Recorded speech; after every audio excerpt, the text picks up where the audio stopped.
Welcome to Alanis Business Academy. I'm Matt Alanis, and this is Common and Preferred Stock. Both large institutional investors like pension funds and insurance companies, as well as smaller investors saving for retirement, have a number of different investment options. Some of the primary options include stocks, bonds, mutual funds, and exchange-traded funds.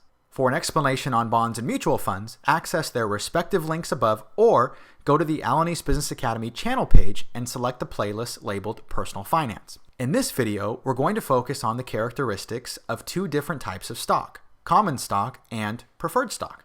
Stock is a type of investment security that signifies partial ownership of a corporation and a claim on that corporation's assets as well as earnings.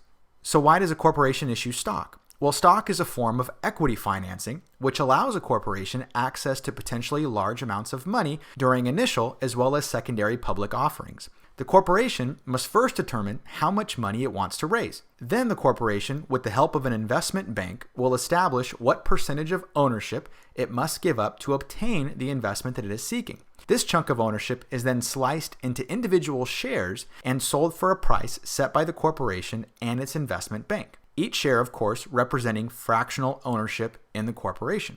So, in exchange for the investor's hard-earned money, the corporation provides ownership rights and a claim on the corporation's assets and earnings. Investors acquire shares with the hopes that the stock increases in value. Investors can then sell their shares for more than they acquired them, which would earn them more money. Investors may also receive a dividend, which is a quarterly payment made to stockholders as a way of rewarding them for their investment. Now that we understand some of the general characteristics of stocks, let's discuss the difference between common and preferred stock. Although both common and preferred stock provide ownership rights and a claim on assets and earnings, they differ in several areas. Let's start by discussing common stock, which by its very name, we know that it is certainly the type of stock that is seen more frequently in investing. Common stock gives the owner the opportunity to vote in board member elections and other issues outlined in the corporate bylaws. This allows investors the opportunity to elect a board member who they feel will best represent their own interests. Common stock also provides a right to dividends. Now, this right is not the same as a guarantee,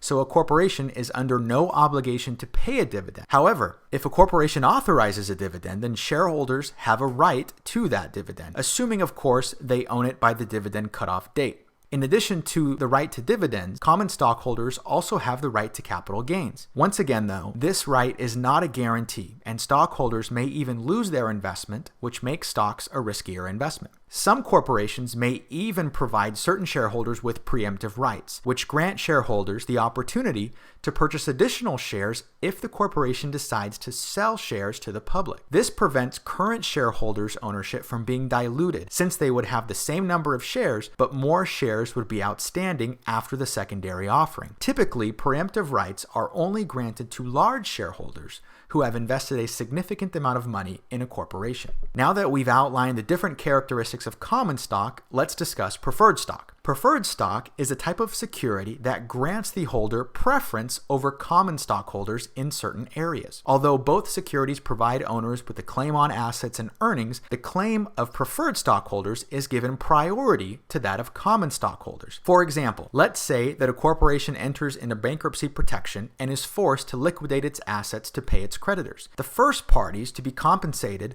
are those that hold debt, i.e. banks, bondholders, etc. If any money is left over, then the claims of preferred stockholders come next. After that, common stockholders receive their claim on assets.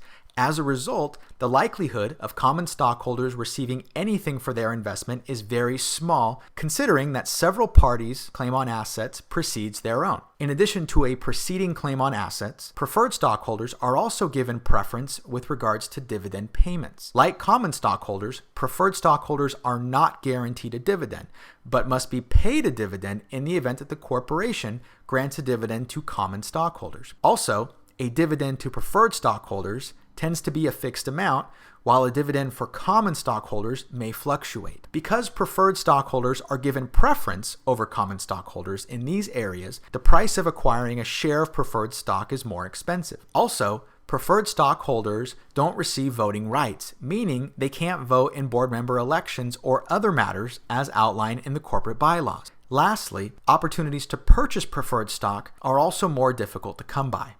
This has been Common and Preferred Stock. For access to additional videos on money and investing, be sure to subscribe to Alanis Business Academy, and also remember to like and share this video with your friends. Thanks for watching.